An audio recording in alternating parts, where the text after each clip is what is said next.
ക്രൈസ്തലോ കർത്താവിൽ പ്രിയ സഹോദരങ്ങളെ, ക്രിസ്തീയ ഗോളത്തിൽ അനേക തരത്തിലുള്ള വിശ്വാസങ്ങളും പ്രാർത്ഥനകളും ഉണ്ട്. മാതാവിൽ മാത്രം വിശ്വസിക്കുന്ന സഭകള്, വിശുദ്ധന്മാരിൽ മാത്രം ആശ്രയിക്കുന്നവര്, അങ്ങനെ വിവിധങ്ങളായ തലത്തിലുള്ള വിശ്വാസ രീതികൾ പൗരോഹിത്യ സഭയിലുണ്ട്. അതിൽ നിന്ന് വ്യത്യസ്തമായി വിശ്വാസികൾ എന്ന് പറയുന്നവരിടയിൽ തന്നെ 3 തരത്തിലുള്ള വിശ്വാസമുണ്ട്. അതിൽ ഒന്നാമത്തെ കൂട്ടര് ദൈവത്തെക്കാൾ ഉപരി, ദൈവവചനത്തെക്കാൾ ഉപരി സഭ പറയുന്നത് മാത്രം കേൾക്കും. സഭ പറയുന്നത് മാത്രമാണ് ശരി എന്ന് പറയും. അവര് ദീർഘമായി പ്രാർത്ഥിക്കും, ദേവാലയങ്ങളിൽ പോകും, ഒരുപാട് നേർച്ചകളും കാഴ്ചകളും ഒക്കെ കൊടുക്കും. പക്ഷേ ദൈവത്തിൻ്റെ വചനത്തെക്കാൾ ഉപരി സഭയിലെ ശ്രേഷ്ഠൻ എന്ത് പറയുന്നു അതനുസരിച്ച് മുന്നോട്ട് പോകും. നമുക്കറിയാം, ഒന്നാമത്തെ പ്രമാണം തന്നെയാണ് നിന്റെ ദൈവമായ കർത്താവ് ഞാനാണ്, ഞാനല്ലാതെ മറ്റൊരു ദൈവം നിനക്ക് ഉണ്ടാകരുത്, ഒന്നിൻ്റെയും രൂപം നീ ഉണ്ടാക്കരുത് എന്ന് പറഞ്ഞിട്ട് സഭയിലെ ശ്രേഷ്ഠൻ തന്നെ ഒരു പച്ചമാമ എന്ന വിഗ്രഹം എടുത്തു വെച്ച് അത് ഭൂമിയുടെ ദേവിയാണെന്നും അതിനെ ആരാധിക്കാനും തയ്യാറായാൽ ബൈബിൾ അറിയാവുന്നവർ അതിന് എതിര് നിൽക്കും. എന്നാൽ സഭ എന്ത് പറയുന്നു എന്ന് വിശ്വസിക്കുന്നവർ അതാണ് ശരി, ബൈബിളിനേക്കാൾ ഉപരി ആ സഭ പറയുന്നത് കേട്ട് അതിൻ്റെ പിന്നാലെ സഞ്ചരിക്കും. ഇവർ ദീർഘമായി പ്രാർത്ഥിക്കും, ഒരുപാട് മക്കളെ ഉപദേശിക്കും, ഇതൊക്കെ ചെയ്യും. പക്ഷേ ഈ ബൈബിളിന് വിരുദ്ധമായി പറയുന്ന കാര്യങ്ങൾ അവരംഗീകരിക്കും. അതുപോലെ തന്നെയാണ് ഉൽപ്പത്തി പുസ്തകം 19-ാം അധ്യായത്തിൽ ലോത്ത് 2 ദൈവദൂതന്മാരെ തൻ്റെ ഭവനത്തിലേക്ക് സ്വീകരിക്കുക. നമുക്കറിയാം, അവർ നഗരത്തിലിരിക്കുന്നത് കണ്ടിട്ട് അവരെ വിളിച്ച് കൂട്ടിക്കൊണ്ടുവന്ന് അവരെ വീട്ടിലേക്ക്, ലോത്തിന്റെ വീട്ടിൽ രാത്രിയിൽ വിശ്രമിക്കാൻ പറഞ്ഞു.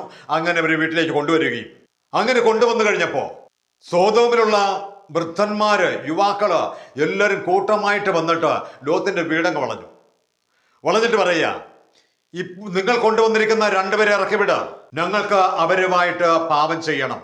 ലോത്ത് പുറത്തിട്ട് ഇറങ്ങി വന്നിട്ട് പറഞ്ഞു, അത് മ്ലേച്ഛതയാണ്, പുരുഷനോട് ചേരുന്നത് മ്ലേച്ഛതയാണ്, സ്ത്രീയോട് ചേരുന്നത് മ്ലേച്ഛതയാണ്, അത് പാപകരമാണ്, അത് പാടില്ല എന്ന് പറഞ്ഞു. പാടില്ല എന്ന് പറയുക മാത്രമല്ല, പുരുഷന്റെ സ്പർശനം ഏറ്റിട്ടില്ലാത്ത 2 പെൺകുട്ടികൾ എനിക്കുണ്ട്, ഞാൻ അവരെ നിങ്ങൾക്ക് വിട്ടുതരാം, നിങ്ങൾ അവെന്തും ചെയ്തു കൊള്ളുക എന്ന് പറഞ്ഞു. പക്ഷേ അവര് പറയുക, അവരെ ഞങ്ങൾക്ക് വേണ്ട, ഈ പുരുഷന്മാരെ, ഈ ദൈവദൂതന്മാരായ പുരുഷന്മാരെ ഞങ്ങൾക്ക് മതി, അവര് വർഗരതിയിലേക്ക് ഏർപ്പെടണം, അതുകൊണ്ട് അവരെ വിട്ടുതരാൻ പറയുകയും, അങ്ങനെ ലോത്തിനെ തള്ളി മാറ്റിയിട്ട് ആ വാതിൽ തള്ളി തുറക്കുന്നതായിട്ടൊക്കെ നമുക്ക് വിശുദ്ധ ബൈബിളിൽ അറിയാം. അപ്പോൾ സോദോം ഗൊമോറ നശിപ്പിക്കാൻ കാരണം, ദൈവത്തിന്റെ ക്രോധം ഇറങ്ങി വന്നിട്ട് അഗ്നിക്ക് ഇരയാക്കാൻ കാരണമായി തീർന്നത് സ്വവർഗരതി എന്ന പാപമാണ് അവിടെ ഉണ്ടായത്.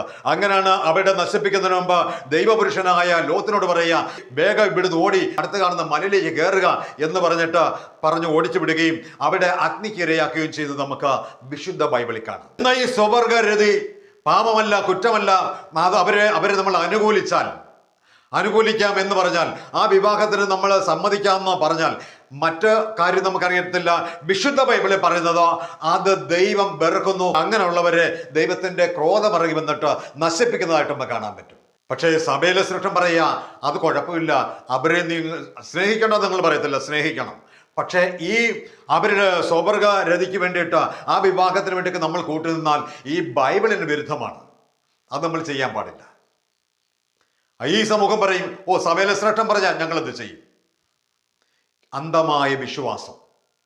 അതുപോലെ തന്നെയാണ് ദൈവം 6 ദിവസം കൊണ്ട് ആകാശവും ഭൂമിയും സമസ്ത വസ്തുക്കളെയും സൃഷ്ടിച്ചു, 7-ാം ദിവസം വിശ്രമിച്ചു.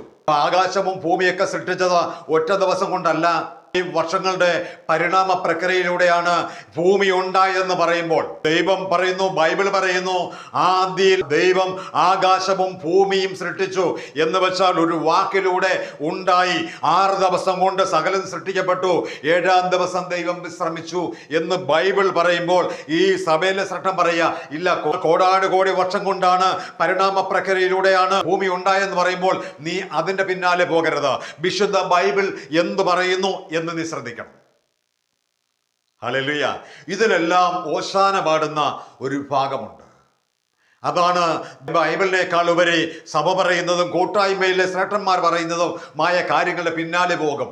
സഹോദരങ്ങളെ, നിങ്ങൾ 1 യോഹന്നാന്റെ ലേഖനത്തില് 2-ാം അധ്യായത്തില് അതിന്റെ 15-ാം തിരുവചനം ഇപ്രകാരം പറയുക: ലോകത്തെയോ ലോകത്തിലുള്ള വസ്തുക്കളെയോ സ്നേഹിക്കുന്നവന് പിതാവിന്റെ സ്നേഹം ഉണ്ടായിരിക്കുകയില്ല. അപ്പോൾ പിതാവിന്റെ സ്നേഹം നിങ്ങളുടെ മേൽ നിറഞ്ഞ് കവിഞ്ഞ് ഒഴുകണമെങ്കിൽ, നീ ദൈവത്തിന്റെ സന്നിധി പ്രാർത്ഥിക്കുമ്പോൾ നിനക്ക് വിടുതൽ ഉണ്ടാകണമെങ്കിൽ, നീ നിത്യവും കുർബാനയ്ക്ക് പോകുന്ന വ്യക്തിയാകാം, നീ നേർച്ച കാഴ്ചകൾ കൊടുക്കുന്ന വ്യക്തികളാകാം. പക്ഷേ ബൈബിൾ എന്തു പറയുന്നു അത് നീ ശ്രദ്ധിച്ചില്ല എങ്കിൽ നിന്റെ ജീവിതത്തിൽ പരാജയമായി പോകും. ഇവിടെ പറയാം, ലോകത്തെയോ ലോകത്തിന്റെ വസ്തുക്കളെ സ്നേഹിക്കരുത്, ലോകം പറയുന്നത് നിങ്ങൾ കേൾക്കരുത്, ക്രിസ്തുവിന്റെ വചനം പറയുന്നു അത് മാത്രമേ നിങ്ങൾ കേൾക്കാവൂ.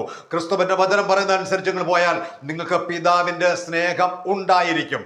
സഭയിലെ ശ്രേഷ്ഠൻ എങ്ങനെ ആയിരിക്കണം? സഭയിലെ ശ്രേഷ്ഠനെ കുറിച്ച് തീത്തോസിന്റെ ലേഖനത്തിൽ വളരെ വ്യക്തമായിട്ട് എഴുതിയിരിക്കുക. വിശ്വാസ സംഹിതയില് പ്രബോധനം നൽകുന്നവനായിരിക്കണം. ഈ പ്രബോധനത്തെ എതിർക്കുന്നവർക്ക് ബോധ്യം ജനിപ്പിച്ചു കൊടുക്കുകയും അവൻ പഠിച്ച സത്യത്തെ മുറുകെ പിടിക്കുകയും ചെയ്യണം. വിശുദ്ധ ബൈബിൾ എത്ര വർഷം കൊണ്ട് പഠിച്ചോ, നീ പഠിച്ചിട്ട് നീ ആ ശുശ്രൂഷകനായോ, ആ വചനത്തെ നീ മുറുകെ പിടിച്ചിട്ട് ആ സത്യം മാത്രമേ നീ ഉപദേശിച്ചു കൊടുക്കാവൂ. അല്ലാതെ ലോകം പറയുന്നത് പോലെ ലോകത്തിന്റെ ഇഷ്ടമനുസരിച്ച് പോയാൽ പിതാവിന്റെ സ്നേഹം നിനക്കുണ്ടായിരിക്കത്തില്ല. ഇവര് വാദോരാതെ സംസാരിക്കും, എന്ത് കാര്യത്തിനും അവർ തർക്കിക്കും. ബൈബിൾ അവർക്ക് അറിയത്തില്ല. ഞാൻ ഒരിക്കൽ ഒരു സഹോദരനുമായിട്ട് സംസാരിക്കാനിടയായി. ഞാൻ അദ്ദേഹത്തോട് പറഞ്ഞു, യഥാർത്ഥത്തിൽ ക്രിസ്ത്യാനികൾ 4-ാം നൂറ്റാണ്ട് വരെ ക്രിസ്തുമസ് ആഘോഷിച്ചിരുന്നില്ല എന്ന് പറഞ്ഞു. പുള്ളി പറഞ്ഞു, സഭയുണ്ടായ കാലം മുതൽ ക്രിസ്തുമസ് ആഘോഷിക്കുന്നു. ഞാൻ പറഞ്ഞു, ഒരിക്കലുമല്ല, നിങ്ങൾ സഭയുടെ ചരിത്രങ്ങൾ അറിയണം. എന്നോട്ടാ ക്രിസ്ത്യാനികൾ ക്രിസ്തുമസ് ആഘോഷിക്കാൻ തുടങ്ങിയത്? ഈ ക്രിസ്തുമസ് എന്ന് പറഞ്ഞ ദിവസം ഡിസംബർ 25 നീ ആഘോഷിക്കുമ്പോൾ അത് ആരുടെ തിരുനാൾ ദിവസമായിരുന്നു എന്ന് നിനക്കറിയാമോ? ഞാൻ പറഞ്ഞു, അത് കോൺസ്റ്റന്റീൻ ചക്രവർത്തി 4-ാം നൂറ്റാണ്ടിൽ ക്രിസ്തുമസ് ഡിസംബർ 25 പ്രഖ്യാപിക്കുന്നതിന് മുമ്പ് തന്നെ ആ റോമില് പേഗമതത്തിലെ സൂര്യദേവനെ ഡിസംബർ 25 അവന്റെ തിരുനാളായി വലിയ ആഘോഷമായിട്ട് അത് പ്രകൃതിയുടെ ദേവനാണെന്നും സമൃദ്ധിയുടെ ദേവനാണെന്ന് പറഞ്ഞു അവരാരാധിച്ചിരുന്നു. ഈ പുള്ളി ഒരിക്കലും അംഗീകരിക്കത്തില്ല. പിന്നെ അദ്ദേഹത്തോട് പറഞ്ഞു, ഡിസംബർ 25 യേശുവിന്റെ ജനന തിരുനാളല്ല, അന്നല്ല യേശു ജനിച്ചത്. ഈ കോൺസ്റ്റന്റീൻ ചക്രവർത്തി 4-ാം നൂറ്റാണ്ടിൽ ക്രിസ്തുമതം സ്വീകരിച്ചതിന് ശേഷം ഈ പേഗമതത്തില് സൂര്യദേവന്റെ തിരുനാൾ ദിവസം എന്ന് പറയുമ്പോൾ അത് പ്രകൃത ദേവനാണെന്നും പറഞ്ഞ് അതിനെ ആരാധിച്ചുകൊണ്ടിരിക്കുന്ന രീതി ഉണ്ടായിരുന്നു. ആ ദിവസം തന്നെ യേശു ലോകത്തിന്റെ പ്രകാശമാണെന്ന് പറഞ്ഞ അദ്ദേഹമാണ് ഡിസംബർ 25 ക്രിസ്മസ് ആക്കി കൊണ്ടുവച്ചത്, യേശുവിന്റെ ജനന തിരുനാളാക്കി വെച്ചത്. അതിനു മുമ്പ് ക്രിസ്ത്യാനികളുടെ ഇടയിൽ ക്രിസ്മസ് ആഘോഷം, യേശുവിന്റെ ജനന തിരുനാള് അങ്ങനൊരാഘോഷം ഉണ്ടായിരുന്നില്ല എന്ന് പറഞ്ഞപ്പോൾ അദ്ദേഹം എന്നെ അവിടുന്ന് ഇറക്കി വിടാനിടയായി തീർന്നു. കാരണം അവരൊക്കെ സഭയെ പറയുന്നത് മാത്രമേ അറിയത്തുള്ളൂ, സഭ പറയുന്നത് മാത്രമേ അറിയത്തുള്ളൂ. ഈ തിയോളജിസ്റ്റുകൾ പറയുന്നതോ ചരിത്രങ്ങൾ പറയുന്നതോ ഇതൊന്നും ഇവർക്ക് കേൾക്കണ്ട. അന്ധമായ വിശ്വാസത്തിലേക്ക് പോകുന്നവര്. ആ മക്കളോട് എനിക്കെന്ന് പറയാനുള്ളൂ, നിങ്ങൾ സഭയിലെ ശ്രേഷ്ഠന്മാർ സത്യസന്ധമായാണ് നിങ്ങളെ പഠിപ്പിക്കുന്നതെങ്കിൽ നിങ്ങളത് കേൾക്കണം. അല്ലാതെ തെറ്റ് പഠിപ്പിച്ചാൽ നിങ്ങൾ കേൾക്കരുത്.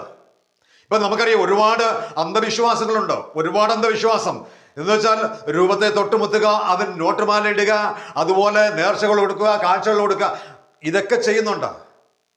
പക്ഷേ അതുപോലെ തന്നെ മറ്റൊരു വലിയൊരു തിന്മയാണ് ചെയ്യുന്നത്. ദൈവം പറയുക, നിങ്ങൾ രാജകീയ പുരോഹിത ഗണവും ദൈവത്തിന്റെ സ്വന്തം ജനവുമാണ്, നിങ്ങൾ ദൈവത്തിന്റെ മക്കളാണ്. ഇവിടെ ചെയ്യുന്നത് മറ്റൊരു കാര്യമുണ്ട്. ഓരോ ദിവസവും കൊണ്ടുവന്ന് ഓരോ വിശുദ്ധന്മാരുടെയൊക്കെയും അല്ലെങ്കിൽ മാതാവിൻ്റെയൊക്കെയോ ഒക്കെ ചെന്ന് മക്കളെ കൊണ്ടുവന്ന് അടിമ കെട്ടിക്കും. ദൈവത്തിന്റെ മക്കളാണെന്നുള്ള ബോധ്യമില്ലാതെ വചനം പറയുക, നിങ്ങൾ ഓരോരുത്തരും ദൈവത്തിന്റെ മക്കളാണെന്ന് പറയുമ്പോൾ നമ്മൾ പറയാ, നീ മാതാവിന്റെ അടിമയാ, സെന്റ് സെബാസ്റ്റ്യന്റെ അടിമയാ, ജിബർഗസിന്റെ അടിമയാ, അന്തോണിസിന്റെ അടിമയാ. കണ്ടോ, വചനത്തിന് വിരുദ്ധമായി ഇതെല്ലാം ദേവാലയങ്ങളിൽ നടക്കുന്നുണ്ട്. പക്ഷെ ഇതിന്റെ പിന്നാലെ നിങ്ങൾ പോകരുത് സഹോദരങ്ങളെ. ബൈബിൾ എന്ത് പറയുന്നു എന്ന് നിങ്ങൾ നോക്കണം. വിശുദ്ധ ബൈബിൾ എന്താണ് പറയുന്നത് അത് നിങ്ങൾ നോക്കണം. അല്ലാതെ സഭ മാത്രം പറയുന്നത് മാത്രം കേട്ട് സത്യമല്ലാത്ത കാര്യങ്ങൾ നിങ്ങൾ പോയാൽ, തിമോഥെയോസിന്റെ ലേഖനത്തിൽ വളരെ വ്യക്തമായിട്ട് എഴുതിയിട്ടുണ്ട്, കെട്ടുകഥകളിലേക്ക് ജനത്തെ വഴിതെറ്റിച്ചു കൊണ്ടുപോകുന്നു എന്ന് വെച്ചാൽ സത്യസുവിശേഷത്തിന് നേരെ കണ്ണടച്ച അവര് കെട്ടുകഥകളിലേക്ക് ജനങ്ങളെ കൊണ്ടുപോകും. അവര് സത്യത്തിന് നേരെ കണ്ണടക്കുകയാണ്. സത്യവചനത്തെ മുറുകെ പിടിക്കാതെ ലോകത്തിന്റെ ഇഷ്ടമനുസരിച്ച് നമുക്കത് ചെയ്യാം, ഇത് ചെയ്യാം, അങ്ങനെ പറഞ്ഞ് നമ്മളെ വഴിതെറ്റിക്കുന്ന ഒരു മേഖലയുണ്ട്. പക്ഷേ ഞാൻ പറഞ്ഞാലും സഭയിലെ ശ്രേഷ്ഠന്മാർ പറഞ്ഞാലും നിങ്ങൾ നോക്കണം, അവരൊരു കാര്യം പറയുമ്പോൾ നിങ്ങൾ അത് വചനമായിട്ട് കോട്ട് ചെയ്ത് നോക്കണം. വചനം പറയുന്ന അനുസരിച്ചാണോ ഈ പറയുന്നത് എന്ന് നമ്മൾ നോക്കേണ്ടിയിരിക്കുന്നു. നമ്മൾ നോക്കണം. അത് കറക്റ്റ് ആണെങ്കിൽ നിങ്ങൾ അതനുസരിച്ച് പോകണം. അതല്ല, അത് വചനത്തിന് വിരുദ്ധമാണെങ്കിൽ നിങ്ങൾ അത് സ്വീകരിക്കരുത്. ഈ കൂട്ടർ ഒരുപാട് ഉപദേശിക്കും. ഒരുപാട് മക്കൾ വഴിതെറ്റി പോകാനിടയായിട്ടുണ്ട്. സ്തോത്രം, ഹല്ലേലൂയ. ഈ ഉപദേശങ്ങൾ നല്ലത് സ്വീകരിക്കണം. പക്ഷെ വചനമില്ലാതെ പറയുന്ന ഒരു ഉപദേശവും നീ കേൾക്കണ്ട എന്ന് കർത്താവ് പറഞ്ഞിട്ടുണ്ട്. കർത്താവിന് നിങ്ങളത് നിയമാവർത്തന പുസ്തകം 13 ഗലാത്യ 1:8 വായിക്കുമ്പോൾ നിങ്ങൾക്ക് വളരെ വ്യക്തമായിട്ട് അതിനകത്ത് എഴുതിയിട്ടുണ്ട്, നിങ്ങളെ തെറ്റായ പ്രബോധനത്തിലേക്ക് നിങ്ങളെ കൊണ്ടുപോകുന്നെങ്കിൽ നിങ്ങളിത് കേൾക്കണ്ട എന്ന് തന്നെയാണ് വിശുദ്ധ വചനം എഴുതിയിരിക്കുന്നത്. അപ്പോൾ ഒന്നാമത്തെ കൂട്ടർ വചനത്തെക്കാൾ ഉപരി സഭ പറയുന്നതനുസരിച്ച് പോകും. രണ്ടാമതൊരു കൂട്ടരുണ്ട്.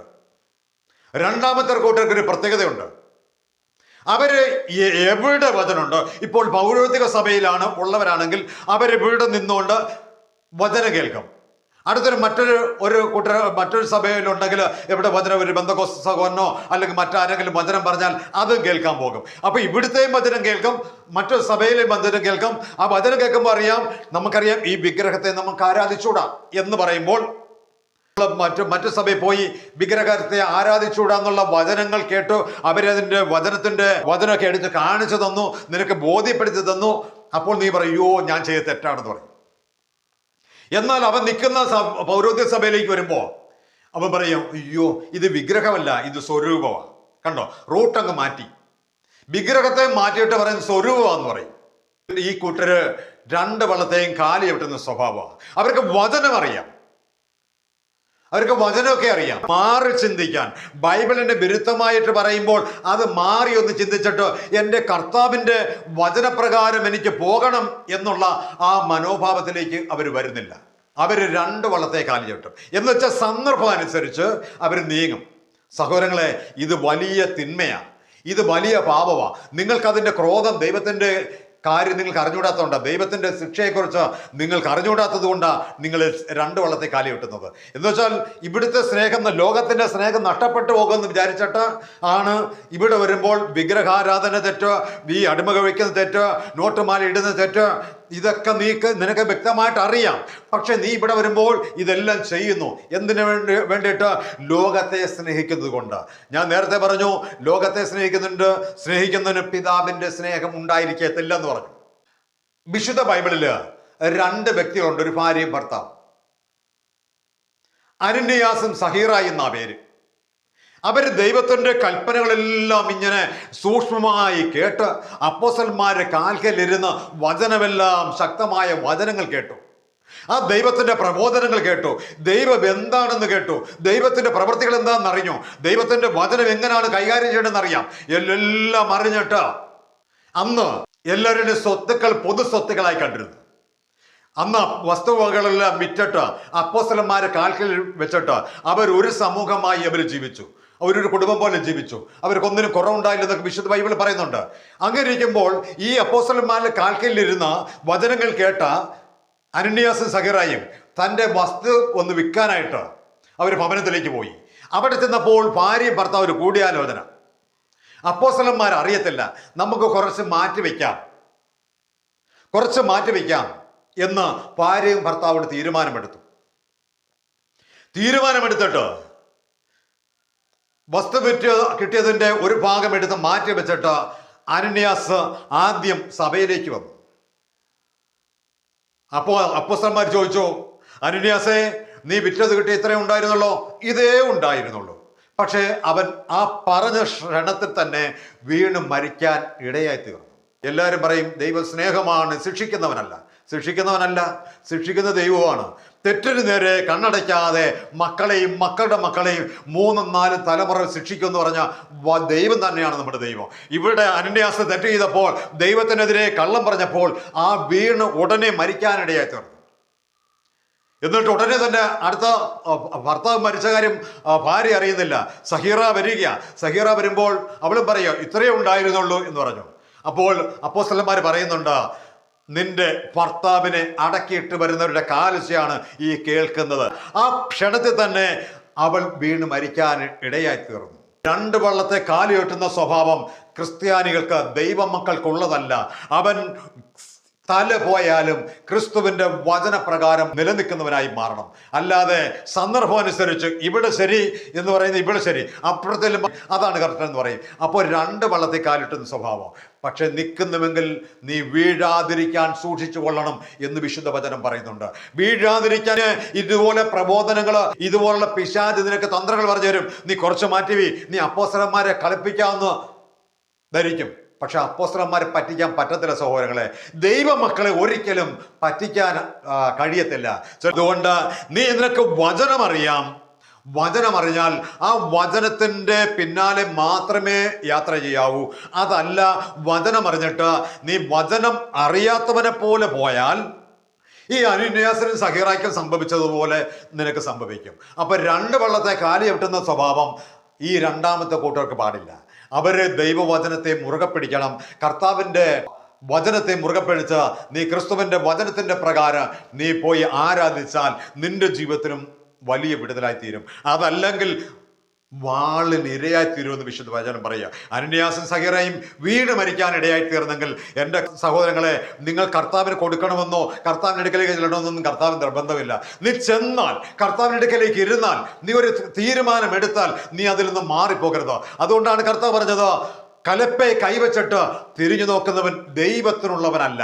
അപ്പോൾ ദൈവത്തിനുള്ളവനായി നീ മാറണമെങ്കിൽ നീ ഒന്നാമത്തെ കൂട്ടർ പറഞ്ഞതുപോലെ സഭ പറയുന്നത് മാത്രം കേൾക്കുന്നവനായി തീരരുത്, വചനം പറയുന്നത് മാത്രം കേൾക്കുന്നവനായി തീരണം. ഇതുപോലെ ഇവിടെ രണ്ടാമത്തെ കൂട്ടർ പറയുകയാണ്, ഞാൻ വചനവും കേൾക്കുക, സഭ പറയുന്നതും കേൾക്കാം, രണ്ടിനെയും മധ്യത്തിലൂടെ നിൽക്കാം. രണ്ടിൻ്റെ മധ്യത്തിലൂടെ നടന്നാൽ നിനക്ക് വീഴ്ച വലുതായിരിക്കുമെന്ന് ഇവിടെ വചനം പറയുക. അതുകൊണ്ട് നീ രണ്ടാമത്തെ കൂട്ടരും ഉറച്ചു നിൽക്കാൻ തക്കണം ഇടയായി തീരണം.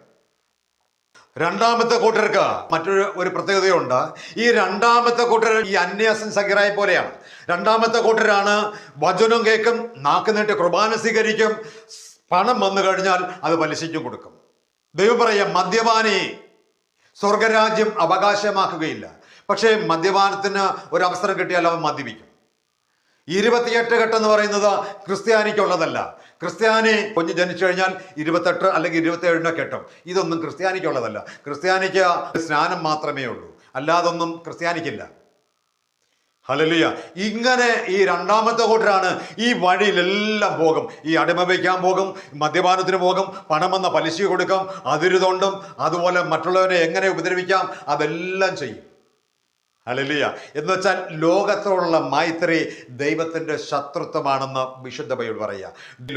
ലോകത്തെ വസ്തുക്കളെ സ്നേഹിക്കരുതെന്ന് കർത്താവ് പറഞ്ഞതുപോലെ രണ്ടാമത്തെ കൂട്ടരൊരു കർത്താവ് പറയുക, നീ പിതാവിന്റെ സ്നേഹം നിനക്ക് വേണമെങ്കിൽ നീ അറിഞ്ഞ സത്യവചനമുണ്ട്, ആ വചനത്തെ മുറുകെ പിടിച്ച് നീ മുന്നേറുക. ദൈവം നിങ്ങളെ അനുഗ്രഹിക്കാനിടയെ തീരും. മൂന്നാമതൊരു കൂട്ടരുണ്ട്. സഭ എന്ന് പറയുന്നു, സഭയിലെ ശ്രേഷ്ഠൻ എന്ന് പറയുന്നു, ലോകം എന്ന് പറയുന്നു, ഇതൊന്നും അവന് വിഷയമല്ല. അവൻ്റെ ഒറ്റ ലക്ഷ്യമുള്ളൂ, അവൻ്റെ ദൈവ വചനത്തെ അവൻ മുറുകെ പിടിക്കും. ആ വചനപ്രകാരം അവൻ പോകാനിടയായിത്തീരും. ഈ വചനം യഥാർത്ഥമായ ദൈവവചനപ്രകാരം പോകുമ്പോൾ സമൂഹത്തിൽ നിന്ന് നീ ഒറ്റപ്പെട്ടു പോകും. നിന്റെ കൂടെ ആരും കാണത്തില്ല. നീ ഒറ്റയ്ക്കായി പോകുന്നൊരവസ്ഥ ഉണ്ടാകും. സമൂഹം മുഴുവൻ പല കാര്യങ്ങളിൽ ഇടപെടുമ്പോൾ നിനക്കതിലൊന്നും ഇടപെടാൻ പറ്റത്തില്ല. കാരണം അവന് വേർപാടുണ്ട്. അവന് വിഗ്രഹത്തെ ആരാധിച്ചോടാൻ അവൻ അറിയാം. അവൻ മാറി നിൽക്കുക. അവൻ രൂപങ്ങളെ തൊട്ടുമുത്തിക്കൂടാന്ന് അവൻ അറിയാം. അവൻ മാറി നിൽക്കും. അവൻ അടിമ വെച്ചുകൂടാന്നറിയാം. അവൻ അതിൽ നിന്ന് മാറി നിൽക്കാം. കാര്യം നേടാൻ വേണ്ടിയിട്ട് പാളയംകാരൻ കൊടുത്തൂടാ എന്ന് അവനറിയാം. അതിൽ നിന്ന് മാറി നിൽക്കാം. രൂപങ്ങൾക്ക് വെറ്റിലെ അറിഞ്ഞൂടാന്ന് അവനറിയാം. അതിൽ നിന്നെല്ലാം അവൻ മാറി നിന്നിട്ട് യേശുവിൻ്റെ വചനത്തിനെ മുറുകെ പിടിക്കും. ക്രിസ്തുവിൻ്റെ വചനത്തെ മുറുകെ പിടിച്ചിട്ട് അവൻ്റെ ശിരസ് പോയാലും അവൻ്റെ ലോകം മുഴുവൻ അവന് വെറുത്താലും ക്രിസ്തുവിൻ്റെ സ്നേഹത്തിൽ നിന്ന് അവൻ മാറത്തില്ല. നമുക്കറിയാം, നമ്മുടെ നാട്ടിൽ തന്നെ ഗ്രഗാസ്റ്റൈൻ എന്ന് പറയുന്ന ദൈവദാസൻ, അദ്ദേഹം നമ്മുടെ നാട്ടിൽ വന്നിട്ട് അദ്ദേഹത്തെയും അദ്ദേഹത്തിന്റെ കുഞ്ഞുങ്ങളെയും അഗ്നിക്കിരയാക്കി കത്തിച്ചു കളഞ്ഞു. ജീപ്പിനകത്തിട്ട് കത്തിച്ചു കളഞ്ഞു സുവിശേഷ വിരോധികള് അദ്ദേഹത്തെ കത്തിച്ചപ്പോ, കത്തിക്കുന്നതിന് മുമ്പേ വേണമെങ്കിൽ അദ്ദേഹത്തിന് വിശുദ്ധ ബൈബിൾ എടുത്ത് ദൂരെ എടുത്ത് കളഞ്ഞിട്ട് ഞാൻ നിങ്ങളുടെ കൂടെ ചേരാന്ന് പറയാമായിരുന്നു, എൻ്റെ മകനെ കൊല്ലല്ലേ എന്ന് പറയാമായിരുന്നു. അദ്ദേഹത്തിന്റെ ഭാര്യ നിൽപ്പുണ്ട്, ഭാര്യയ്ക്ക് പറയാം നിങ്ങൾ സുവിശേഷം ഉപേക്ഷിച്ച് കളഞ്ഞേരെന്ന് പറയാമായിരുന്നു. പക്ഷേ അവരുടെ ഉള്ളിൽ ജീവന്റെ വചനം കത്തി ജ്വലിക്കുന്നതുകൊണ്ട് മരണം അവർക്ക് നേട്ടമായിട്ട് അവർ കണ്ടു. അഗ്നി ദഹിപ്പിച്ചപ്പോഴും അവർ ഒരു വാക്ക് പോലും എതിർത്ത് സംസാരിച്ചില്ല. എന്താണ് ഈ ധീരതയ്ക്ക് കാരണം? നിങ്ങൾക്കറിയാമോ? ഈ സഭയുടെ നിലനിൽപ്പ് നിങ്ങൾക്കറിയാമോ? നമ്മുടെ മുൻകാലങ്ങളിൽ ദൈവദാസന്മാരെയും ക്രിസ്ത്യാനികളെയും തീപ്പന്തം പോലെ കത്തിച്ചു നിർത്തിയ സമയമുണ്ടായിരുന്നു. ജീവനോടെ അവര് വില കൊടുത്തതാണ് ഈ സമൂഹം. അവര് ഗ്യാസ് ചെമ്പർ കയറ്റി ആയിരങ്ങളെ കൊന്നുകളഞ്ഞ സംഭവമുണ്ട്. ഇതെല്ലാം ക്രിസ്ത്യാനി വില കൊടുത്തതാ. ഈ വില കൊടുത്തതുകൊണ്ട് അവൻ പറയും, എനിക്ക് മരണം വന്നോട്ടെ, ക്ലേശം വന്നോട്ടെ, പട്ടിണി വന്നോട്ടെ, ദുരിതം വന്നോട്ടെ, എല്ലാവരും ഉപേക്ഷിക്കട്ടെ, ഞാൻ ഒറ്റയ്ക്കായിക്കോട്ടെ, എനിക്ക് പ്രശ്നമില്ല, എൻ്റെ കൂടെ കർത്താവുണ്ട്. അതുകൊണ്ട് ഒരു ശക്തിക്കും എന്നെ കീഴടക്കാൻ പറ്റത്തില്ല. ലോകം കീഴടക്കാൻ നോക്കിയാലും, വാളിനിരയാക്കിയാലും, വെട്ടിക്കൊന്നാലും, അഗ്നിക്കിരയാക്കിയാലും എൻ്റെ ക്രിസ്തുവിന്റെ സ്നേഹത്തിൽ നിന്ന് ഞാൻ മാറത്തില്ലെന്ന് അവൻ ഉറച്ച തീരുമാനമെടുക്കും. അതുകൊണ്ടാണ് സഹോദരങ്ങളെ, ഇന്ന് ഈ ക്രിസ്തീയ സമൂഹം ഒരു തരത്തിൽ നമ്മൾ നിലനിൽക്കുന്നു പറയാം. ഫിലിപ്പി ലേഖനം 1-ാം അധ്യായം അതിന്റെ 21-ാം വാക്യം, ഇത് ഈ മൂന്നാമത്തെ കൂട്ടർ മുറുകെ പിടിക്കും. അവര് പറയും, എനിക്ക് ജീവിതം, എൻ്റെ ജീവിതം ക്രിസ്തുവും മരണം നേട്ടവുമാണെന്ന് പറയും. എൻ്റെ ജീവിതം ക്രിസ്തുവാണ്. ക്രിസ്തു എന്ത് പറയുന്നു, ദൈവം എന്ത് പറയുന്നു, ദൈവവചനം എന്ത് പറയുന്നു, അതനുസരിച്ച് അവൻ പോകും. സമൂഹം മുഴുവൻ അവനെ എതിർത്താലും, സമൂഹം മുഴുവൻ അവനെ തള്ളിക്കളഞ്ഞാലും, അവന് ഭ്രാന്തരെന്ന് പറഞ്ഞാലും അവൻ ക്രിസ്തുവിന്റെ വചനത്തെ വിട്ടുപോകത്തില്ല. സഹോദരങ്ങളെ, ഇങ്ങനെ മുറുകെ പിടിക്കുന്നവന് ലോകത്തിന്റെ ഇഷ്ടമനുസരിച്ച് പോകാൻ കഴിയത്തില്ല. സഹോദരങ്ങളെ, അവൻ ക്രിസ്തുവിന്റെ വചനത്തെ മുറുകെ പിടിക്കും. അവര് സഭയിലെ ശ്രേഷ്ഠന്മാർ പറയുന്നതോ ലോകം പറയുന്നതോ കേൾക്കത്തില്ല, വിശുദ്ധ വചനം പറയുന്നത് മാത്രം നോക്കും. അങ്ങനെ പോകുന്നവരാണ് യഥാർത്ഥമായ ക്രിസ്ത്യാനികൾ. നമ്മൾ ഓർക്കണം, യേശു ക്രിസ്തു സിനഗോഗിൽ ദൈവവചനം പഠിപ്പിച്ചു. ദൈവവചനം പഠിപ്പിക്കുമ്പോൾ പോലും തോറയെടുത്തിട്ട്, പഴയ നിയമഗ്രന്ഥം എടുത്തിട്ട് ഫരിസേന്മാരും നിയമജ്ഞരും പറയുന്നത് കറക്റ്റാണോ എന്ന് നോക്കി. ഞാൻ ചോദിക്കുന്നത്, ഇന്ന് സഭയിലെ ശ്രേഷ്ഠന്മാര് ഓരോ കാര്യങ്ങൾ പഠിപ്പിക്കുമ്പോൾ നിങ്ങൾ നോക്കുന്നുണ്ടോ ഈ പറഞ്ഞ് പഠിപ്പിക്കുന്നത് കറക്റ്റാണോ എന്ന്? നിങ്ങൾ നോക്കണം. ഈ ഞാൻ പറഞ്ഞാലും, സഭയിലെ ശ്രേഷ്ഠൻ പറഞ്ഞാലും, മറ്റൊരു ബന്ധക്കോസ്ത് സഹോദരൻ പറഞ്ഞാലും, ഒരു സഭയിലെ പുരോഹിതൻ പറഞ്ഞാലും, സഭയിലെ ഏറ്റവും വലിയ ശ്രേഷ്ഠൻ പറഞ്ഞാലും, നിങ്ങൾ നോക്കണം ഈ ബൈബിൾ അനുസരിച്ചാണോ പറയുന്നത് എന്നെങ്കിൽ നീ അതുവഴിയിൽ പോകണം. അതാമത്തെ കൂട്ടരെ പോലെ നീ വചനപ്രകാരം പോയാൽ നിങ്ങളുടെ ജീവിതം അനുഗ്രഹിക്കപ്പെടുവാൻ തക്കനിടയായി തീരും. അപ്പോൾ ഞാൻ പറഞ്ഞു, ഒന്നാമത്തെ കൂട്ടർ സഭ പറയുന്നത് അനുസരിച്ച് പോകുന്നവർ. അവർക്ക് ദൈവവചനം വിഷയമേ അല്ല, അവർക്ക് ദൈവവചനം ഒരു വിഷയമല്ല. സഭ പറയുന്നതനുസരിച്ച് പോകും, ജീവിതം പരാജയപ്പെട്ടു പോകും. സ്വർഗരാജ്യത്തിന് നീ ഒരുപാട് ഉപദേശിക്കും, ഒരുപാട് വാക്കുകൾ പറഞ്ഞ് പ്രാർത്ഥിക്കും, ദീർഘനേരം പ്രാർത്ഥിക്കും, എല്ലാം ചെയ്യും. പക്ഷേ വചനത്തിന് വിരുദ്ധമായി നിന്നാൽ നിന്റെ മേൽ വരുന്ന ക്രോധം സ്വർഗരാജ്യത്തിന് അവകാശമായി തീരുവോ എന്ന് നീ ചിന്തിക്കേണ്ടിയിരിക്കുന്നു. രണ്ടാമത്തെ കൂട്ടര് ഞാൻ പറഞ്ഞു, ബൈബിൾ വചനങ്ങളെല്ലാം അറിയാം, പക്ഷെ ആ വചനത്തെ മാറ്റി വെച്ചിട്ട് ലോകം പറയുന്നതനുസരിച്ച് ഇത് പോയാൽ നിനക്ക് ഏറ്റവും വലിയ ശിക്ഷ ഉണ്ടാകും. കാരണം ഞാനിവിടെ അന്യ സഹരുടെ കാര്യം പറഞ്ഞു. നിനക്ക് വചനം അറിയാവുന്നതുകൊണ്ട് നിന്റെ മേൽ ശിക്ഷ വലുതായിരിക്കും. അപ്പോൾ രണ്ട് വള്ളത്തെ കാലിലൊട്ടുന്ന സ്വഭാവം കാണിക്കാതെ ക്രിസ്തുവിൻ്റെ യഥാർത്ഥമായ വഴിയിലൂടെ പോകാൻ തയ്യാറാകണം. ഞാൻ പറയുന്നു, മൂന്നാമത്തെ കൂട്ടർ പോയതുപോലെ നീ വേർപാടെടുത്ത് ആ വേർപാടിൽ ജീവിച്ചാൽ നീ സ്വർഗരാജ്യത്തിന് അവകാശിയായിത്തീരും. യേശുവിൻ്റെ രണ്ടാമത്തെ വരവിൽ എന്നെയും എടുക്കണമേ എന്നുള്ള ആഗ്രഹത്തിൽ ഇരിക്കുന്ന വ്യക്തികളായി നമ്മൾക്ക് ഓരോരുത്തർക്കും മാറാം. ദൈവം എല്ലാവരെയും സമൃദ്ധമായിട്ട് അനുഗ്രഹിക്കട്ടെ.